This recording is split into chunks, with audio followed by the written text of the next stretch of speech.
Halo teman-teman, ketemu lagi di channel kami Investasi Kesehatan. Kali ini kita akan membahas tentang myomauteri. Apa itu, bagaimana penata laksanaannya, bagaimana ada jenisnya apa aja, dan kira-kira jinak atau ganas. Simak terus sampai selesai, jangan di skip. Salam sehat sampai tua. Hai teman-teman semua, ketemu lagi di channel Investasi Kesehatan.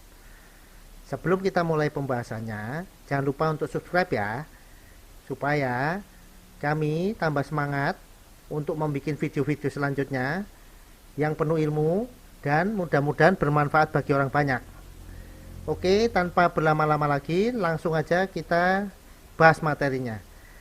Salam sehat sampai tua. Cekidot. Salam sehat sampai tua. Kali ini kita akan membahas serba-serbi tentang mioma ya. Kalau nanti misalnya ada yang nggak ngerti, jangan lupa komen di bawah, tanyakan, nanti kita akan jawab. Sebenarnya miom ini sudah pernah saya bahas, tetapi karena entah kenapa videonya dianggap merupakan pelanggaran oleh YouTube, maka videonya tidak direkomendasikan lagi dan akhirnya kita coba membuat ulang video tentang miom ini. Miom sendiri adalah suatu otot dari rahim yang tumbuh membesar kemudian tumbuh yang tidak normal. Jadi dia bentuknya tumor.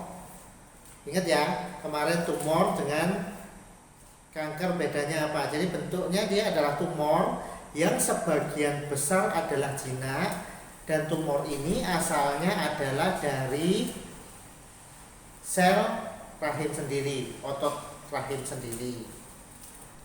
Kalau Anda terkena miom, maka Anda tidak perlu khawatir. Miom ini terjadi pada 20-30% wanita. Jadi kalau ada 5 orang wanita, ada 1 orang yang kena miom. Nah, jenis-jenis miom ini ada bermacam-macam. Ada yang di dalam rahim, ada yang di dalam endometrium, lapisan di dalamnya rahim lagi, ada yang di serviks, di mulut rahim, ada yang bertangkai, dan bahkan ada yang istilahnya miomnya bisa berjalan-jalan ke sana kemari, namanya wandering miom. Nah, bagaimana dengan jenis-jenis ini?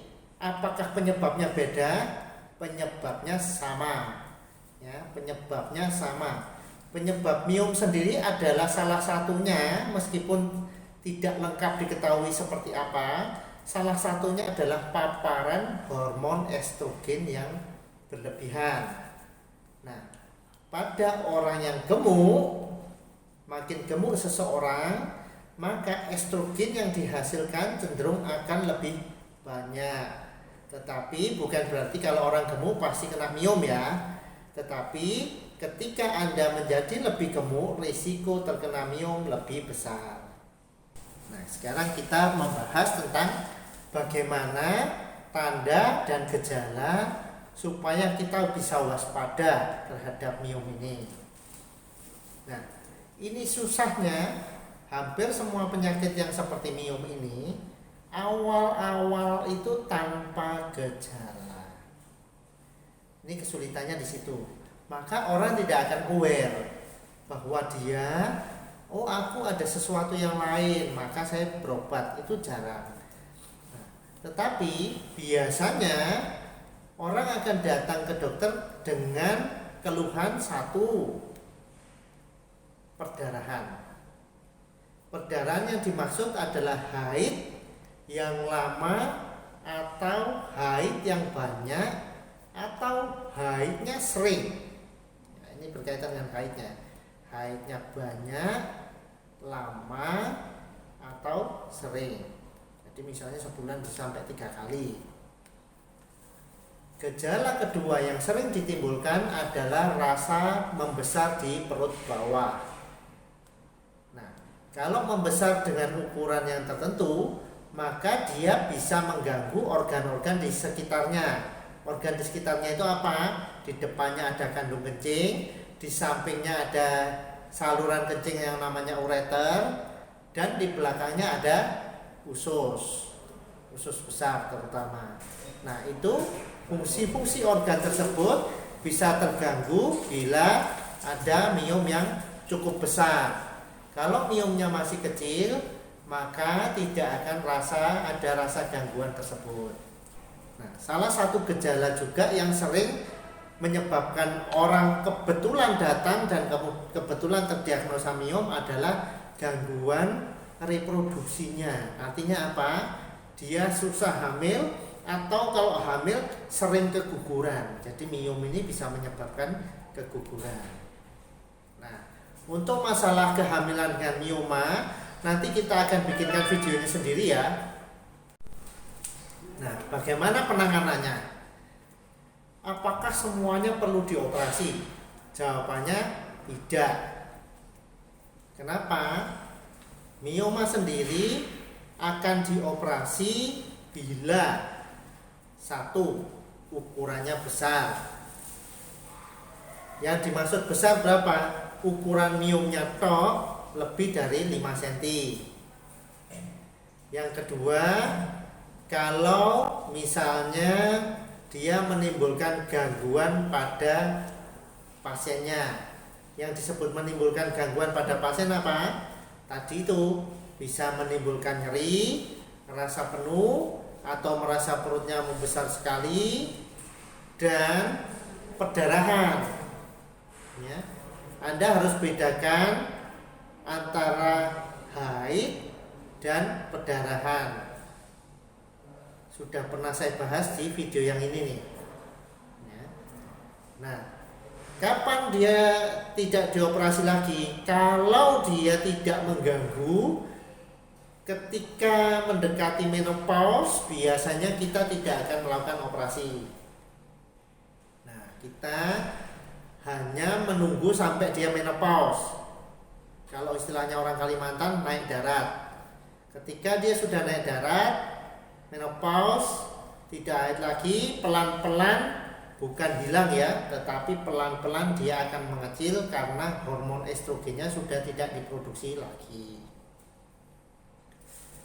Nah, atau dia menimbulkan gangguan berupa kesulitan hamil. Jadi tergantung jenis miomnya, bisa juga dia menyebabkan gangguan untuk timbul kehamilan pada seorang pasangan suami istri. Itu kapan dioperasi dan kapan tidak. Nah, di beberapa negara, setahu saya ada 3 negara sudah punya alat yang namanya HIFU. Jadi high intensity ultrasound, dan di situ dia seperti ditembak begitu, tetapi itu pun miomnya tidak hilang. Tetapi masa miomnya bisa mengecil sampai 30 sampai 40%. Dan miomnya bisa nanti mengecil menjadi berganti seperti jadi cairan seperti itu. Nah, itu HIFU.